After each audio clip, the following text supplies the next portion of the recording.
मान्य ठरवतात की बाबा ही वधू आहे, आम्ही तुमच्या ह्याच्यासोबत आम्ही विवाह असो, आणि पैशाची डिमांड ठेवतात.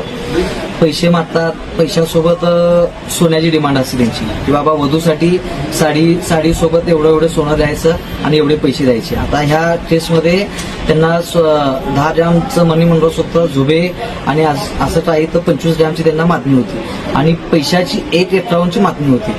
आणि हे पैसे मागतात आणि ज्या दिवशी पाहण्यासाठी येतात, वधू दाखवण्यासाठी येतात, त्याच दिवशी साखरपुडा संपवतात आणि 2-5 दिवसाची डेट काढून विवाहाची डेट काढतात की नाही त्याची आई ऍडमिट आहे, त्याचा भाऊ ऍडमिट आहे, तब्येत नीट नाही, या 5-7 दिवसात संपव. म्हणजे एकदम काही गडबडीमध्ये पुढच्यांना संधी सुद्धा देत नाहीत ती माहिती देण्याची की बाबा आपण फसतो. हे सुद्धा त्या अविवाहित युवकांना किंवा त्यांच्या नातेवाईकांना, त्यांच्या आई बापांना समजत नाही. एवढं फास्ट मुवमेंटमध्ये संपवतात. ह्या विषयामध्ये ना 1 मार्च दिवशी जेव्हा त्यांची आई माहेर येऊन सांगत होती की असं विषय आहे, मी ह्याच्यासाठी असं पाहुणे बघते, साखरपुडा जात आहे ह्या दिवशी 4 तारखे दिवशी त्याचा विवाह आहे आणि त्यांची पैशाची मागणी आहे, सोन्याची मागणी आहे. त्यांना मी एका शब्दात सांगतो की तुम्ही सोनं घेऊन आहे, त्यांना घेऊन नका जाताना, त्यांना बेंटेक्सचं सोनं घेऊन जावा आणि पैसे देऊ नका. पैसे द्यायचे असतील तर माझ्याकडे आणा किंवा फोन पे होते आपण पैसे पाठवू.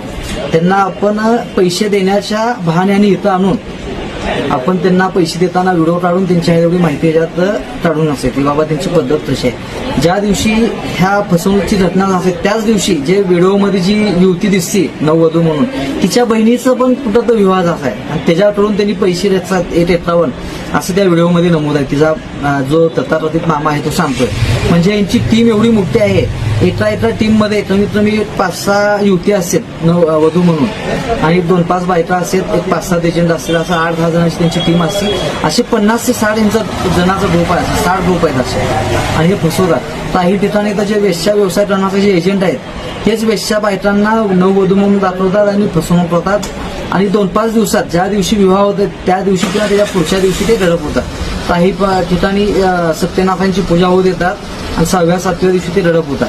जे दडप होतात ते सापडतच नाही. सीपी साहेबांकडे मी कंप्लेंट कसं आहे स्वतः मी शाळा संघटनेच्या माध्यमातून मी त्याच्यामध्ये आता चौकशी होऊन गुन्हा नोंद होईल त्याच्यामध्ये. आणि अविवाहित युवकांना की त्याने अशा फसव्या वधूपासून आणि फसव्या टीम आणि एजंटापासून सावध व्हावं.